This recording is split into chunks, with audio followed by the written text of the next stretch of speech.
Hello and welcome. To rename your Windows PC, all you gotta do is press the Windows key, type in About, select About Your PC, and then scroll down. There you have Rename This PC, and here you can give it a new name. I recommend PC name. Just press Next, and then you have to restart the computer.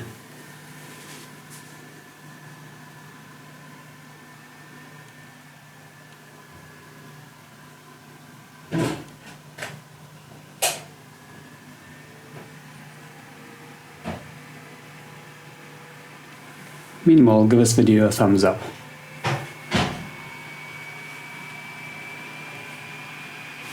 Alright, so this is done. If we go to About Your PC again, we can see the name has changed to PC name.